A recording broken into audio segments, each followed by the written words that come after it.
বিকেল হলেই শুরু হয় এভাবে গরম তেলে পেঁয়াজু ভাজা। চুলায় পেঁয়াজু ছাড়ার পর থেকেই পাশেই লাইন ধরে দাঁড়িয়ে থাকেন লোকজন। ভাজা হলেই মুহূর্তেই শুরু হয় দল বেঁধে পেঁয়াজু খাওয়া। আর এমন দৃশ্য চলে বিকেল ৩টা থেকে রাত ১০টা পর্যন্ত। খেতে যেমন এখানকার পেঁয়াজু মজাদার, তেমনি এর পেছনে আরেকটা কারণও আছে। প্রতি পিস পেঁয়াজু মাত্র ১ টাকা। শুধু তাই না, এখানে ১ টাকায় মিলবে ১ কাপ চাও। নীলফামারীর খোকসাবাড়ি ইউনিয়নের সন্ন্যাসী বাজারের আপন আহমেদের ভাই ভাই স্টোর। ১৯৯৬ সাল থেকে আপন আহমেদ বিক্রি করছেন চা পেঁয়াজু।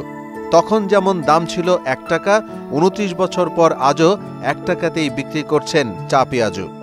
সুদবিহীন ব্যাংকিংয়ে আত্মশুদ্ধির পথ এনআরবিসি ব্যাংকের ইসলামিক ব্যাংকিং আল আমিন। বাংলাদেশে ১ টাকায় পেঁয়াজু পাওয়া গেলেও ১ টাকার চা পাওয়া যায় না। দোকানটিতে বিকেল ৩টা থেকে রাত ১০টা পর্যন্ত বেচা কেনা হয়। ২০ কিলোমিটার দূর থেকেও অনেকে আসে পেঁয়াজু খেতে।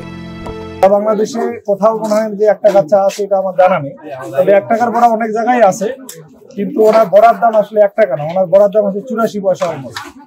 আর ১ টাকার চা লাল চা, এবং এই লাল চাটা এত সুস্বাদু যেটা ৫ টাকা বা ১০ টাকার লাল চা এর ধারে কাছে আসতে পারবে।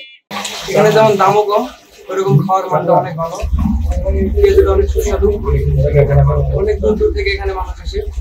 ১ টাকার পেঁয়াজু ১ টাকার চা বিক্রি করেই কিভাবে ওনার সংসার চালায় তা আমাদের ধারণা রয়েছে। তারপরও যে উনি খুব সুন্দরভাবে দোকানটা চালায়, এটাই আমাদের খুব ভালো লাগে।